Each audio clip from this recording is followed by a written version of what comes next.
VAR is definitively the single worst thing to ever happen to football. Last night, Liverpool versus Manchester City at Anfield, we saw a classic Premier League match, but VAR had to come in and ruin it. Football is being ruined by VAR. It takes moments like this. Yes! Yes! And turns it into moments like this.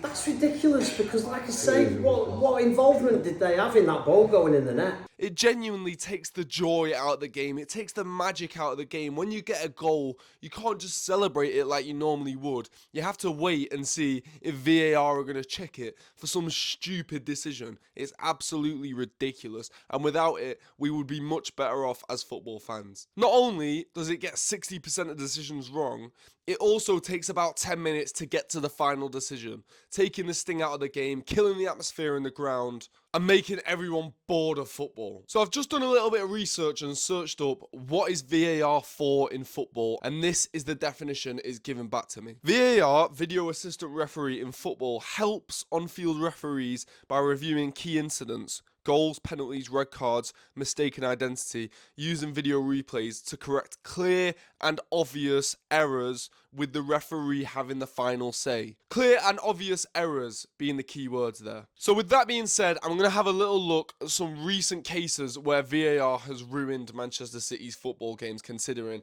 I'm a Manchester City fan. So let's have a little look at those now. So starting off with, we've got this Newcastle first leg at St. James's Park, where Semeno scores a goal, second goal of the night, and the goal is chalked off due to Erling Haaland being offside. So here we can see where Semeno first makes contact with the ball here, and Erling Haaland is supposedly in an offside position. Now, like we said, right, clear and obvious is the key word here with VAR. Clear and obvious, okay?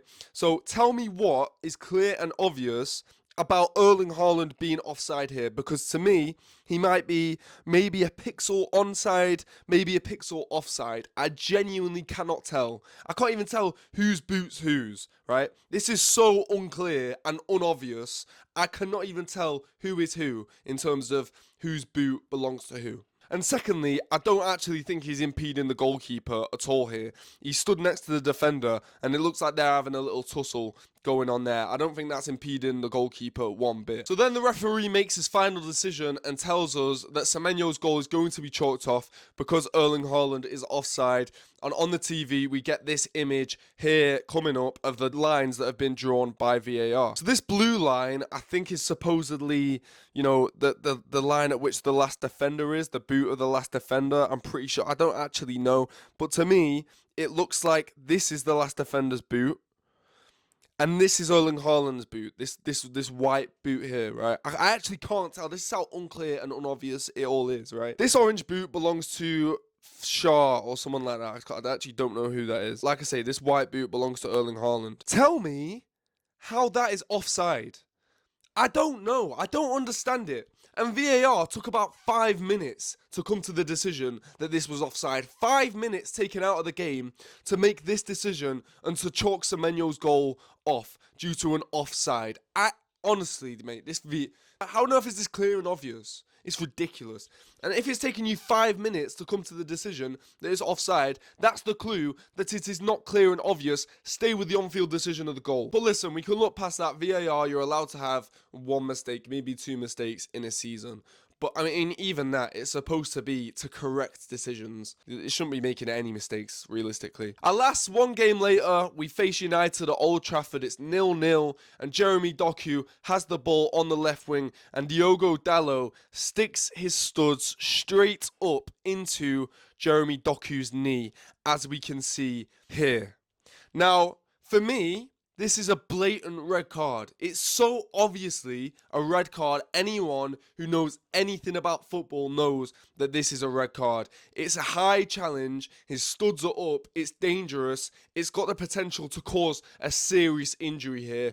And it goes to VAR. Now, at this point, I'm a Manchester City fan looking at this. I'm seeing the replay, and I'm seeing that it's gone to VAR, and I'm like, oh, great. United are getting a red card. This is going to be a lot easier for Manchester City to go and get the win here now at Old Trafford, at Manchester United. A huge game. Surely VAR get this one right. But no, apparently, this is not a red card. Apparently, that's not a red card. And I don't know who's looking at that and seeing that it's not a red card. So let's have another little quick research and look at what constitutes a red card. Because some of the red cards I've seen VAR give are absolutely ludicrous compared to this. So soft compared to this, which has actually got the potential to cause serious injury to Jeremy Doku. So we can see here the first key reason as to why a red card might be given is for serious foul play. And that entails tackles using excessive force or endangering an opponent's safety, such as high studs. Oh yeah, alright, nice one VAR, because that's not a high stud. That's not endangering the opponent's safety. It's not high at all, that. His studs aren't up, you know, that's not a red card. That's just ridiculous, isn't it? It's a red card all day long. Couple games later, Manchester City are 2-0 up against Spurs, and it goes into the second half. City are having a terrible second half. Don't get me wrong. City did not deserve to win this game. And when I did my match reaction, I did not complain about this VAR decision because I didn't think it was right. I didn't think it was appropriate to complain about the VAR decision, considering how bad my team played in that second half.